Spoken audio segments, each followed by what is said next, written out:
em seus lares o programa Quarta Dimensão, por gentileza da TV Vila Velha. A TV que nossa gente vê. Todo o conteúdo deste horário vem sendo gravado nos estúdios Fernando Martins e transmitido ao vivo por Facebook, Live TV PG. Agradecemos e parabenizamos o Fernando pela audiência na semana anterior. 4.000, mais de 4.000 assistentes registrados. Obrigado. Se a Bíblia ensina, como diz Paulo, nas suas palavras, e ele confirma que existem nela dois textos, humano e divino. Eu digo isso, posso dizer. Porque quando Moisés ordena a pedofilia aos seus guerreiros, tal coisa não pode ser admitida como lição. Então nós teremos que forçosamente aceitar que a Bíblia tem duas vertentes. Crimes contidos nas páginas das Escrituras atestam que ela é apenas parcialmente infalível e instrutiva. Que me desculpem os seguidores da Reforma Protestante, mas eu jamais aceitei morte de Golias incluída em livros escolares. Toda a violência deve ser repudiada pela consciência cristã, até que os agressores em massa sejam expulsos para planetas inferiores. A partir do juízo final, os assassinos elogiados de hoje serão finalmente esquecidos.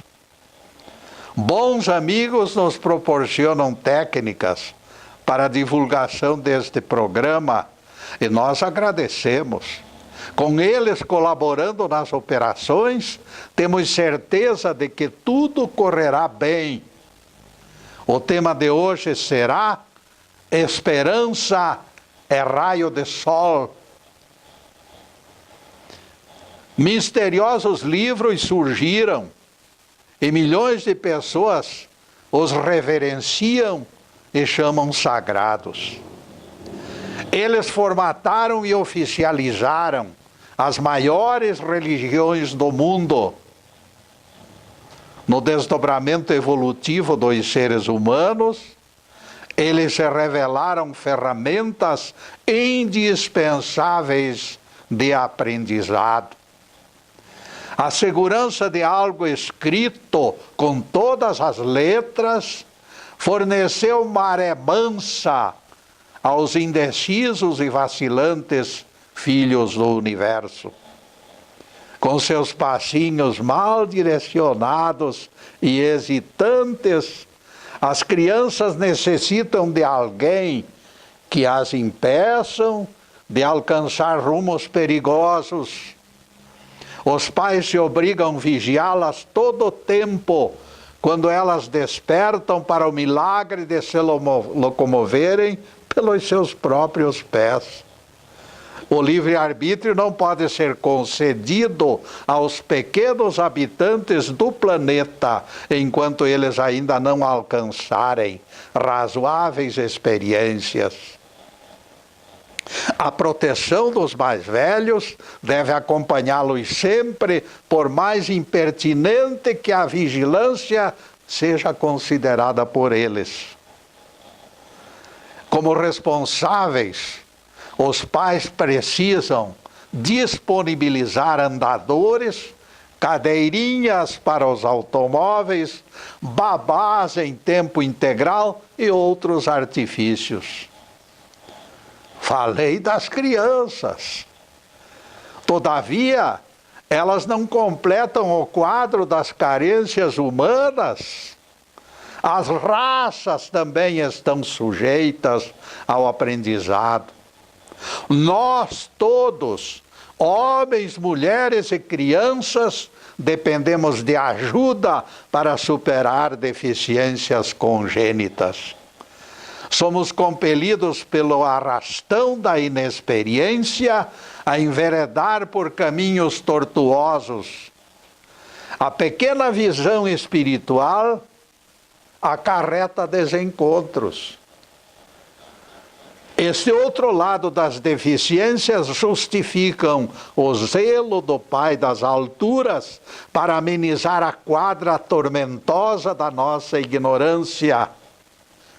A Bíblia, o Alcorão, o livro dos Vedas e tantos outros marcam a preocupação divina pelo nosso crescimento evolutivo. Nossa humanidade, especialmente em seus primórdios, foi semelhante ao solo agricultável da terra. Ambos foram improdutivos e estéreis. A propósito, Jeová emitiu queixa no Gênesis. Não havia nenhuma planta no campo, nem erva alguma brotara. O Senhor não fizera chover sobre a terra e não havia homem para lavrar a terra. Gênesis 1, versículo 6. Para brotar, meus amigos, a planta exige cuidados. Para manter hidratação, a planta precisa de chuva. Para ser cultivada, ela depende do agricultor que, apesar de criado no sexto dia, não manifestara nem experiência, nem vontade para trabalhar. Percebam o detalhe primordial, amigos. Nada é perfeito nem acabado sem a peregrinação dos nossos espíritos pelo aprendizado dos séculos. Na semana seguinte, após a criação, Jeová já encontrou percalços. Lá longe, no marco da criação do planeta, já se definiam os passos inseguros e vagarosos da criatura escapada das mãos do Criador Divino. Nem mesmo ele desejou violar o livre-arbítrio do primeiro casal, criado no sexto dia. Ele próprio os reconheceu como imprestáveis. É o próprio ser humano quem deve concluir a criação própria pelo esforço. Se não fosse esta vontade indômita do Pai, e se revelassem verdadeiras as afirmações dos teólogos, e ele teria aperfeiçoado aquele primeiro casal. Getúlio, de repente me aborda o Crispim dos Anjos. E quais são essas afirmações dos teólogos que você deixa escapar maliciosamente? Não se faça de desentendido, Crispim, porque você também conhece doutrinadores que defendem penas eternas ou morte eterna. Os autores de tais ameaças se escondem nas igrejas. Estão pertinho de você, rapaz. Isso faz parte da Bíblia, Getúlio, e você não pode negar.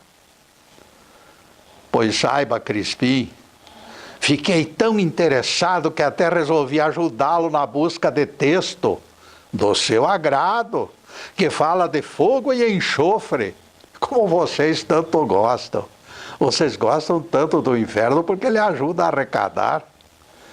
Eu serei tão cooperativo, caríssimo Crispim, que escolherei algo de Apocalipse, se referindo ao inferno de que vocês se servem todo o tempo. As arrecadações crescem pelo medo das penas eternas. Por favor, Getúlio, deixe de rodeios e cumpra o prometido de apontar o texto em Apocalipse que fala de fogo e enxofre. Qual é este texto? Pois o texto é o seguinte, Crispim.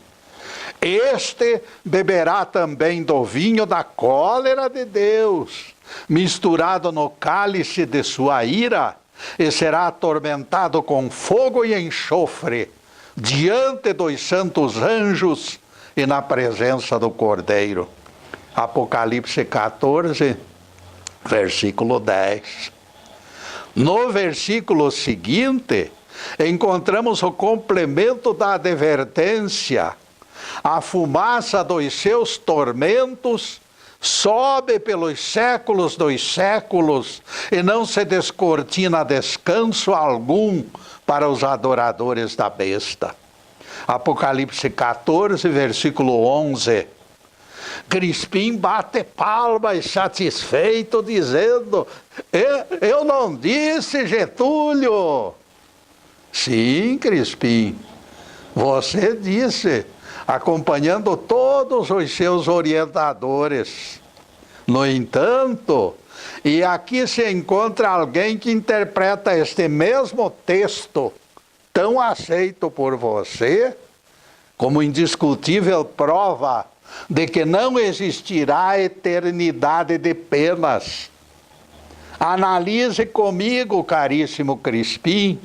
Você bem sabe que Cordeiro é o nome que os evangelhos denominam o Cristo. João Batista, ao enxergar Jesus se aproximando, disse: eis o Cordeiro de Deus que tira o pecado do mundo. João 1, versículo 29. Alguém acha em sã consciência que apenado, assistido pelo Cordeiro e pelos santos anjos, terminaria vítima das penas eternas? Fica a pergunta no ar, caríssimo. E neste ponto, nós vamos fazer uma pequena interrupção no programa para os comerciais do canal. Mas é um instantinho só. Daqui a pouco estaremos de volta. Obrigado.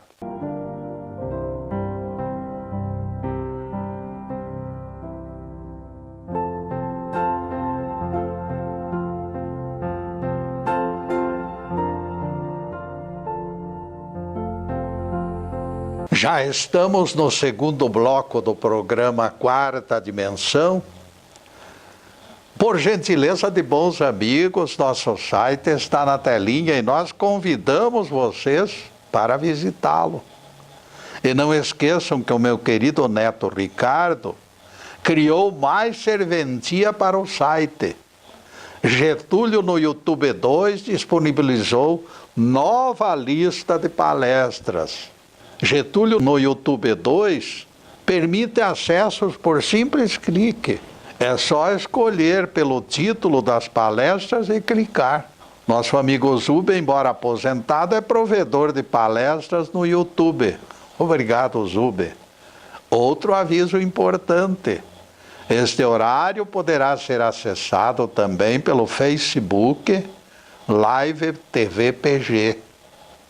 Este texto que nós citamos, amigo Crispim, contém aparentes detalhes do inferno teológico pelo estilo ameaçador.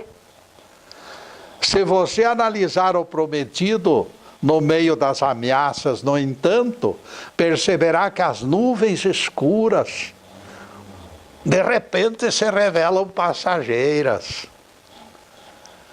Quando o profeta de Apocalipse promete assistência dos santos anjos e do Cordeiro, o aspecto sem fim do castigo desaparece completamente, implode tudo.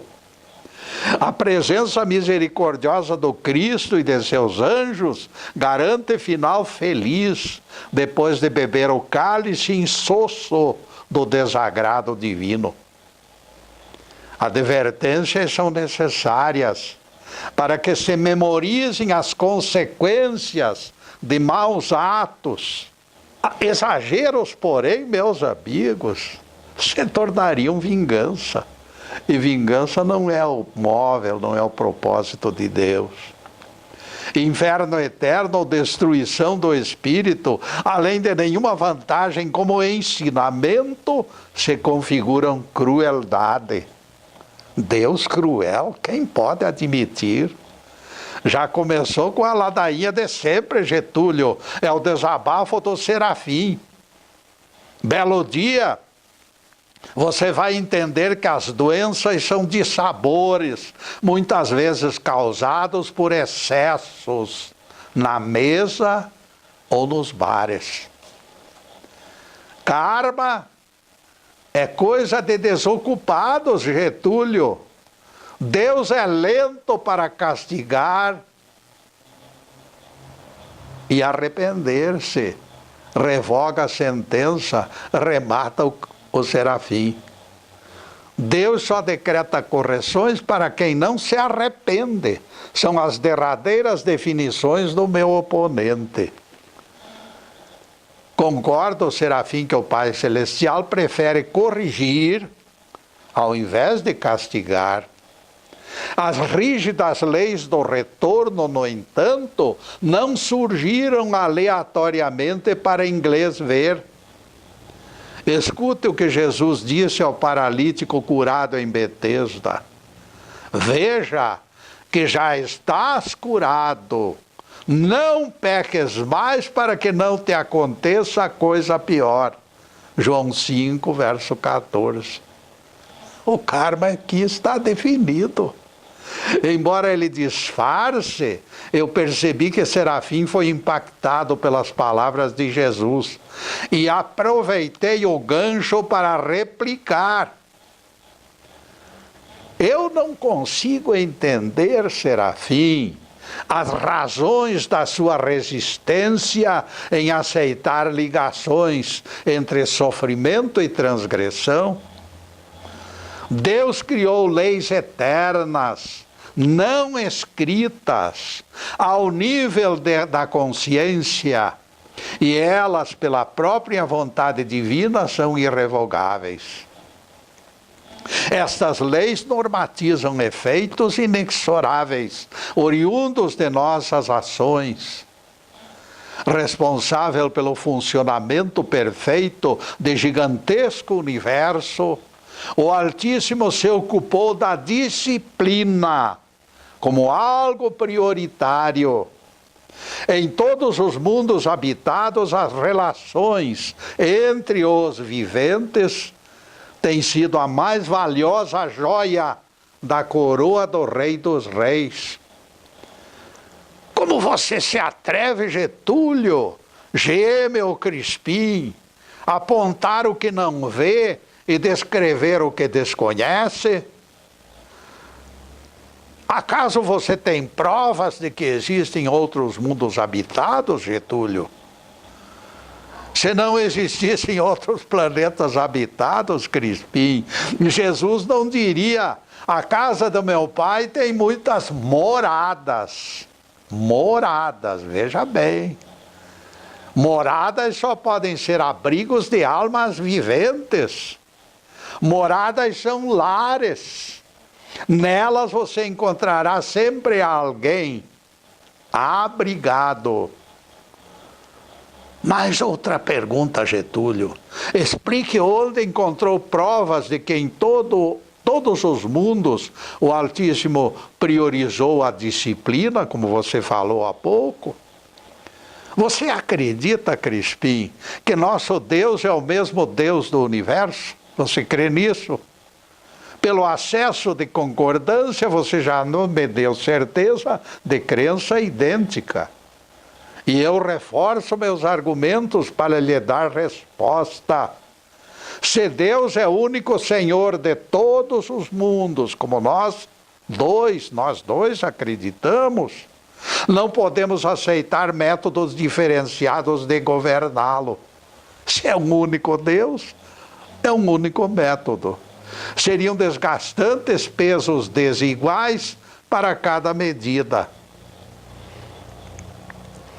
Então você define Deus com estilo humano, Getúlio? Murmura o Crispim num fio de voz, desconfiado e não convencido. Esta imagem divina foi montada pela sua imaginação fértil e reside nela o seu pecado capital, diz Crispim. Acaso os seus orientadores, meu amigo, eu falando, acaso os seus orientadores espirituais não costumam repetir que o Cristo é o mesmo hoje, ontem e amanhã? Seus próprios teólogos parecem mais velozes no entendimento do que você, Crispim. Você está bem atrasadinho.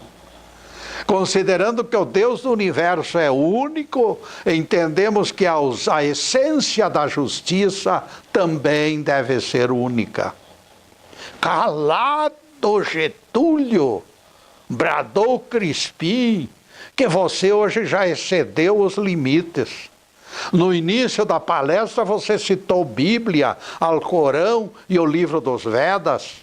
Se apenas na Terra você já relaciona diferenciados códigos, como se atreve a apontar justiça uniforme nos demais planetas? Falei de códigos com prazos de validade, Crispim. Em todos os mundos, todavia, a essência das leis eternas. Preceitos, no entanto, podem ser atenuados, acompanhando o baixo grau evolutivo dos usuários. Não esqueça isto, Crispim. Civilização primitiva usou códigos primitivos. Civilização progrediu e aqueles preceitos inadequados terão que ir perdendo validade. Lembrem que Jesus pediu a Deus no alto do Calvário: perdoai-os, Pai, eles não sabem o que fazem. Valerá também analisarmos a resposta do nosso Rabi quando questionado sobre a liberalidade de Moisés. Moisés permitiu o repúdio das nossas mulheres, disseram eles. Jesus lhes respondeu: Moisés permitiu a crueldade por causa da dureza dos vossos corações. Mateus 19, verso 8. Dureza de coração, justificando a leniência do legislador, esclarece as razões de que Deus permitisse preceitos provisórios. Nos tempos de Moisés, como seriam recebidos os decretos de amar aos inimigos e orar pelos que vos perseguem e caluniam? Aquela gente ensinada a odiar os adversários pelas próprias leis mosaicas atropelaria o legislador Jesus e queimaria sua coleção de papiros se ele tivesse. E neste ponto, caríssimos, nós vamos fazer mais uma pequena interrupção em nosso programa para os comerciais do canal, mas é um instantinho só. Daqui a pouco estaremos de volta. Obrigado.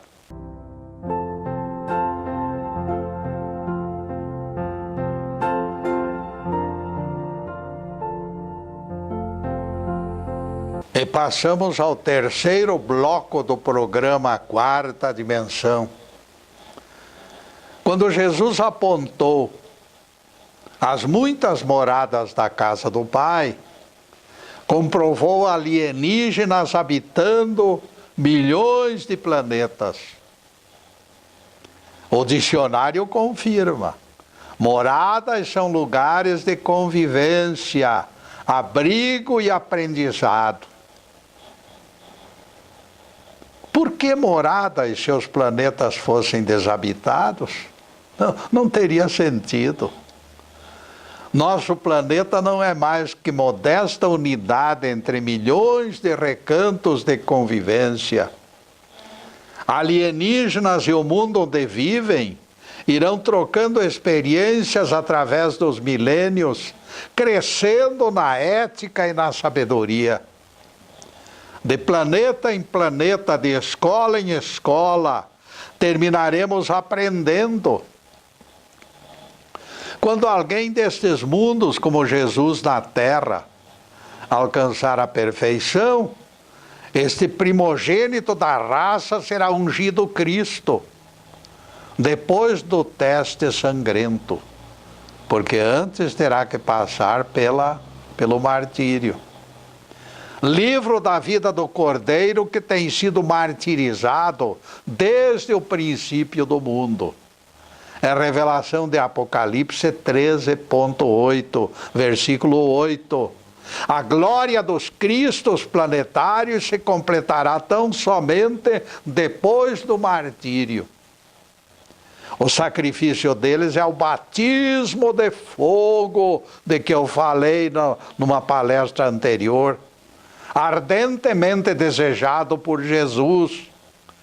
Cristo, meus amigos, não significa sobrenome. Cristo é modelo acabado de perfeição, sem jaça. Ao tomar posse, estes primogênitos aceitos por Deus como Cristos para governar planetas, lançam fora a sopa de letrinhas dos códigos patrocinados pelos humanos. Jesus comprova esta verdade ordenando o trabalho no sétimo dia. Não esqueçam disto, não esqueçam desta palestra que é muito importante. Jesus comprova esta verdade, ordenando o trabalho no sétimo dia, contrariando Moisés, contrariando o Êxodo, contrariando o Velho Testamento, contrariando todos aqueles que assim pensam. E depois desse pinguinho de doutrina, continuaremos focalizando o tema de hoje. Esperança é raio de sol. Tudo será questão de calendário nas 4 linhas da evolução. As leis escritas serão constantemente retocadas para que se enquadrem nesses novos tempos. Impressão em pedras ou papiros são sinais de sua provisória vigência. O aspecto físico pouco sutil dos preceitos sinaliza o desejo divino de reduzida validade. O aprendizado dos séculos vai resolvendo problemas de relacionamento causados pelo nosso egoísmo e depois ele dispensa códigos. Getúlio, me forneça exemplo, pois não entendi, diz o Crispim. Com todo prazer, Crispim. Focalizaremos o mais polêmico deles. Outra vez, Jesus é o nosso escudo e o nosso ponto de apoio. Seria normal que o Nazareno ordenasse ao paralítico curado em Betesda que carregasse a cama? Seria normal? Vocês acham normal? Se não existia a menor urgência, nem a menor necessidade.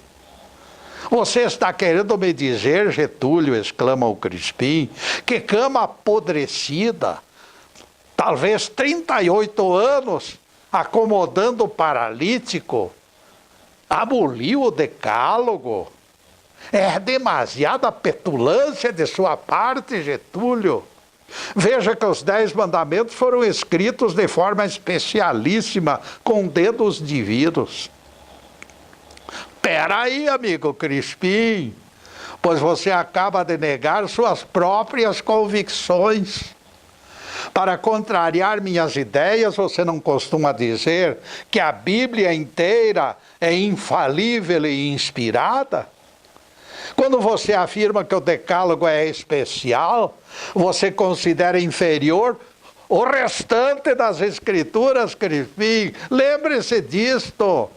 Aceitar essa sua doutrina equivale a dizer que a parte não escrita com dedo divino é algo inferior. Então a Bíblia tem uma parte superior e uma parte inferior. Este é um absurdo, caríssimos, na opinião deles. Porque eu acho que é assim. Você me deixa nervoso, Getúlio. Não foi isto que eu disse. Eu só queria salientar a importância dos 10 mandamentos e a sua vigência eterna. O dedo divino só pode representar sinal de preferência. tentando se desvencilhar do pepino, Crispim. Você reafirmou a mesma declaração incoerente, desvalorizando a inspiração das Escrituras, que vocês e os seus amigos consideram integralmente, que a Bíblia inteira é pura e perfeita. O dedo de Deus é superior ao canal intuitivo que antecipou verdades eternas na mente dos profetas. Cai tudo e fica apenas o decálogo de pé. Na sua opinião, não na minha. Se algo é especialíssimo, todas as coisas diferentes só podem ser inferiores. Voltando ao assunto da violação do sábado por Jesus, explicaremos que escolhemos o episódio como exemplo de lei transitória. A ganância dos maiorais nos tempos de Moisés os levava a massacrar servos com tarefas ininterruptas. Massacrar significa o servo adoecer diante de tanto trabalho a fazer. Trabalhavam dia e noite. Jeová se permitiu disponibilizar solene dispositivo para coibir os abusos contra escravos e servos massacrados pela prepotência. Isso, entretanto, como lei eterna, meus amigos, seria aberração, completa aberração. Hoje já é aberração total. No cristianismo, quando tudo deve funcionar de maneira espontânea, o descanso passou à esfera da consciência. Da mesma forma com que Jesus eliminou o repúdio das esposas pela dureza de coração dos antigos, ele agiu neste caso. É o mesmo caso. Manter proibição escrita do descanso sabático seria violar a liberdade depositada na consciência do cristão. No império do Cristo, nada é coercitivo, tudo deve ser feito por impulso do querer de todo o coração. Escutem palavras do apóstolo Paulo. Cada um contribua segundo tiver proposto em sua consciência, não com tristeza ou por necessidade. Deus ama a quem oferece com alegria. Tudo tem que ser feito espontâneo. 2 Coríntios 9, versículo 7. Em todo o mundo, quanto maior o aprendizado das verdades eternas, maior autonomia será concedida ao vivente. Ele vai dispensando códigos. Na resenha que estamos desenvolvendo, será fácil perceber o extremo cuidado do Pai Celestial. Ele permitiu até mesmo esconder suas verdadeiras leis, para não esmagar o inexperiente, o coitadinho, o infeliz, o ignorante. Adiou sentenças disciplinares, concedeu renovadas chances de viver em outros corpos. Porei sobre vós nervos, disse Jeová, farei crescer carne, e sobre vós estenderei pele, e vos darei espírito, e vivereis. Ezequiel 37, verso 6. Então me disse o Senhor, profetiza ao Espírito, ó Filho do homem, e dize-lhe, vem dos quatro cantos, ó Espírito, e assopra sobre estes mortos, para que vivam. Ezequiel 37, verso 9. Profetizei como o Senhor ordenara, e o Espírito entrou neles, e viveram, e se puseram de pé. Ezequiel 37, verso 10. Isto diz o Senhor Deus. Eu vos arrancarei dos vossos túmulos e vos devolverei à terra de Israel. Ezequiel 37, verso 12. Pelo milagre de novas experiências em carne, Jeová renovava esperança e ânimo aos desalentados componentes do povo judeu. O que ninguém jamais acreditava acontecera. O vale respirava tranquilo.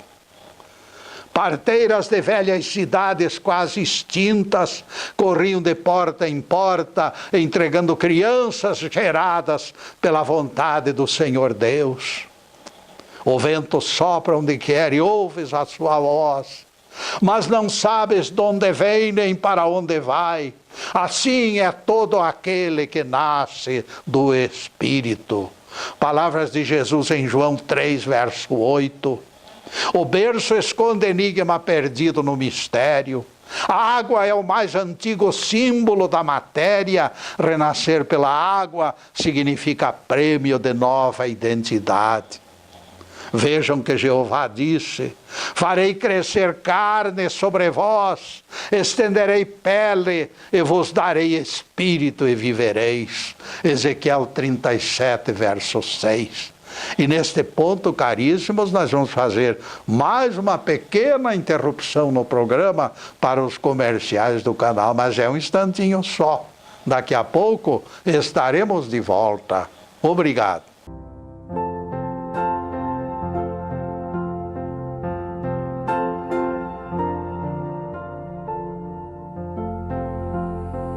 E chegamos ao último bloco do programa Quarta Dimensão.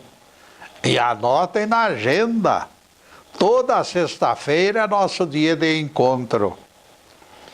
A partir das 16 horas da sexta-feira, páginas da Bíblia e do Evangelho estarão sendo explicadas aqui, ao vivo e a cores. Para a próxima semana já estamos cogitando outro tema igualmente instrutivo. Em seguida, os últimos questionamentos sobre o assunto em estudo. Esperança é raio de sol. Pelos textos que apresentamos no bloco anterior, o nosso tema ficou confirmado. Esperança é raio de sol. Ninguém vai morrer, meus caros. A morte é uma mentira. Das sombras de isolamento inexplicável, a voz rouca de Jó se faz ouvir, e os seus olhos se voltam para o infinito, buscando respostas. Crês, porventura, que o homem morto viverá? É a grande pergunta daquele coitadinho moribundo na corte das angústias. E é o mesmo Jó quem responde em lance profético, definindo sua crença inabalável na imortalidade do espírito. Tu me chamarás e eu te responderei.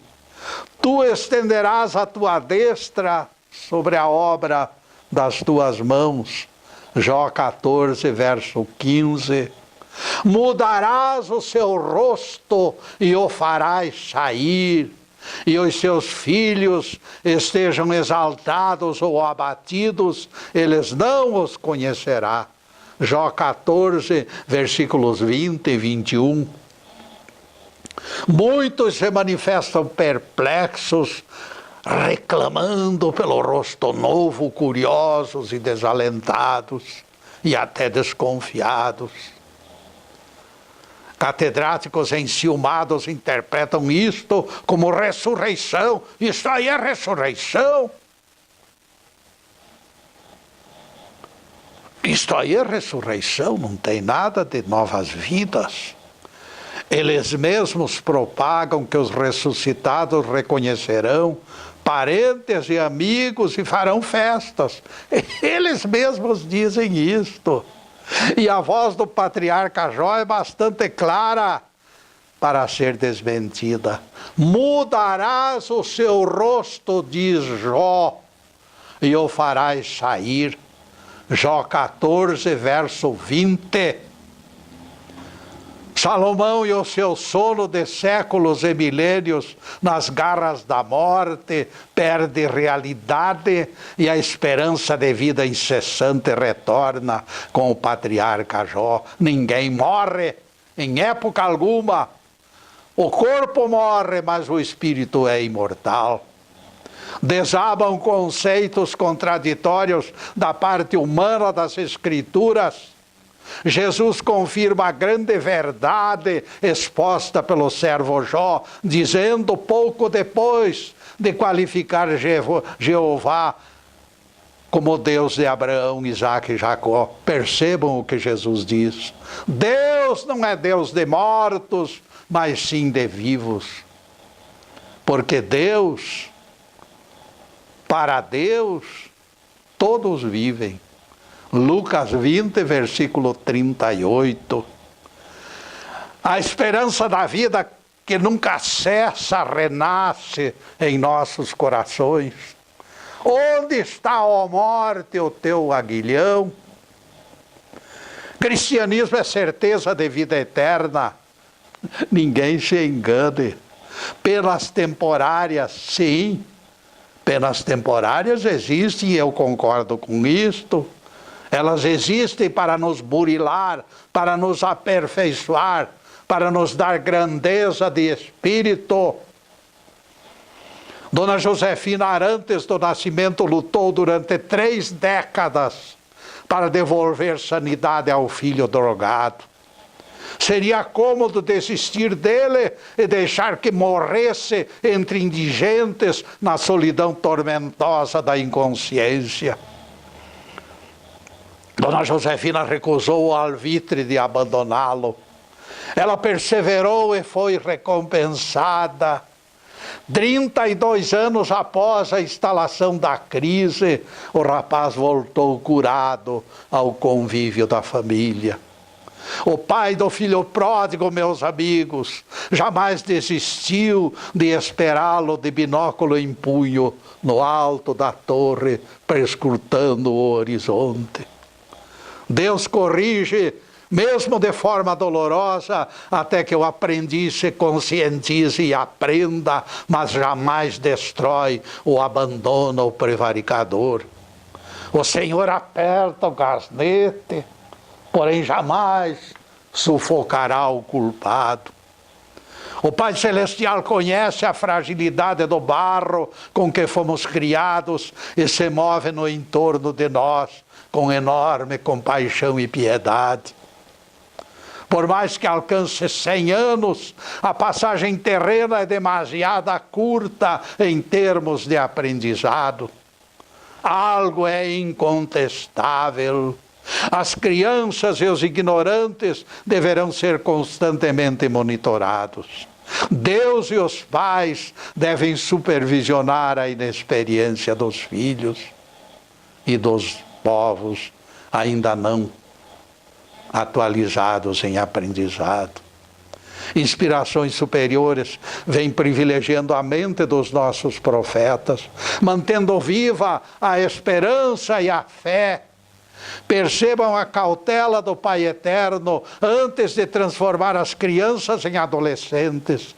Ela os torna meigas e amoráveis componentes da nossa família. Todos se acostumam com elas antes que os atritos apareçam aquilo que o povo chama de aborrecência. Antes que chegue a aborrecência, aquelas crianças dominam o coração dos pais e se tornam criaturinhas amoráveis. Todos se acostumam com elas e os atritos do futuro desaparecerão pela força do amor. A humanidade é como a terra.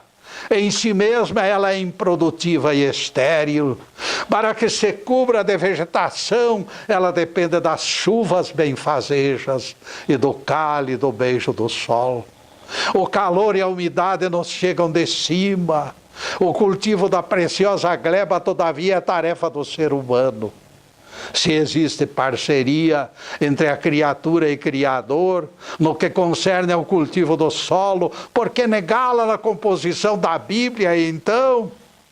Da mesma forma, idêntica colaboração ocorreu das montagens das Escrituras, escritas a 4 mãos, por Deus e pelos homens. No marco zero da evolução, quando alguém aprendeu a enxergar e buscar respostas, foi escrita a primeira página. De lá até agora, garatujas imperfeitas têm sido corrigidas pelas entrelinhas e, acima de tudo, pelas palavras de Jesus, o nosso Cristo. O corretivo das trapalhadas humanas se encontra na voz do Cristo outra vez, eternizada nos evangelhos. A presença do homem no atual estágio sempre acarretará efeitos deletérios, mas ele é o foco das lições e precisou ser ouvido na composição da Bíblia. A Bíblia precisava ter a nossa cara para que fosse autêntica. Restam sobras de motivos para acalentarmos esperanças ancestrais da nossa espécie, depois de uso, como fêmeas, devoravam as mulheres como refeições. Imaginem a podridão do ser humano. Graças ao renovado tempo de aprendizado, hoje nos encontramos longe deste bárbaro procedimento. A paciência e a misericórdia do Altíssimo, através da evolução, vieram desbastando os ramos perversos da nossa personalidade. Embora a caminhada ainda não tenha chegado ao fim, vale a pena acalentarmos renovadas esperanças. Ninguém esqueça que a esperança é raio de sol que nasce para todos os viventes. Louvado seja Deus. Que o Senhor nos abençoe e nos guarde. Que o Senhor faça resplandecer o seu rosto sobre nós e tenha misericórdia de nós. Que o Senhor sobre nós levante o seu rosto e nos dê a paz. Louvado seja o nosso querido Deus Pai. Louvado seja o santo nome de Jesus, o nosso Cristo. Obrigado, Deus. Obrigado, Jesus. E para vocês, caríssimos, além desta câmera, que a paz de Jesus, a gloriosa presença de nosso Deus, de nosso Pai, esteja no coração de todos, com saúde, paz, alegria, prosperidade, tudo de bom, mas acima de tudo, caríssimos, amor no coração. Porque o amor é a trincheira definitiva, é o ponto final, é a luz divina. Muito obrigado, meus amigos, e boa noite.